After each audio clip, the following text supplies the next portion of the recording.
Термінова нарада в Білому домі. Білий дім збере керівництво Конгресу для обговорення загроз нацбезпеці. Білий дім 15 лютого планує провести зустріч із провідними членами Палати представників, які опікуються питаннями безпеки й оборони для обговорення ситуації на тлі заяв керівника розвідкомітету Майка Тернера про серйозну загрозу нацбезпеці США. Все, що я можу вам сказати, я зосереджена на тому, щоб 15 лютого зустрітися з конгресменом Тернером та провести обговорення з ним, а також іншими членами Палати представників, повідомив під час брифінгу радник президента США Джейк Салліван, який не розкрив змісту загрози. Він уточнив, що йдеться про зустріч із частиною представників так званої банди 8, до якої входять лідери обох партій та керівники розвідкомітетів у Сенаті і Палаті представників США.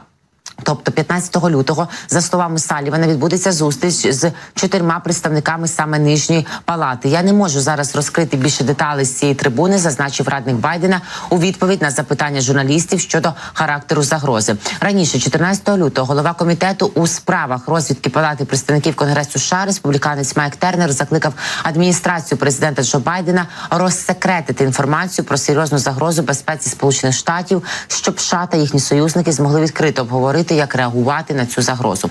Тернер надіслав усім членам Конгресу листа, у якому повідомив, що його комітет має секретну інформацію про дестабілізаційні військові можливості неназваної іноземної держави. CNN із посиланням на джерела стверджує, що ця інформація може бути пов'язана з Росією. Джерела CNN стверджують, що йдеться про дуже чутливу інформацію, а одне з джерел зазначило, що дані викликають велике занепокоєння і що відомо про загрозу стало зовсім недавно. Подробиць характеру можливої загрози не наводиться. Журналіст видання «Політіко» Алекс Ворд із посиланням на 3 членів комітету з розвідки Палати представників пише, що конгресмени справді стурбовані отриманою інформацією, проте зазначає, що йдеться про загрозу в довгостроковій перспективі, а не про гостру кризу. Радник президента США з національної безпеки Джейк Салліван, коментуючи повідомлення Тернера, нагадаю, сказав, що на 15 лютого призначено термінову нараду. Самі російські медіа, аналізуючи публікації у CNN і не тільки, російські опозиційні медіа повідомляють про те, що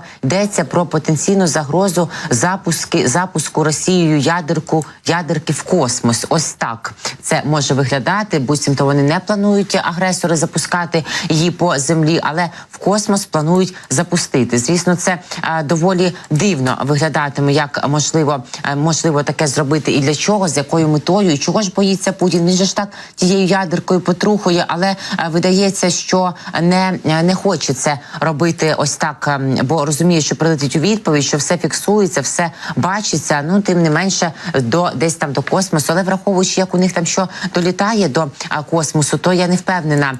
Луна 25 вже долетіла в нікуди, що щось у них там долетить.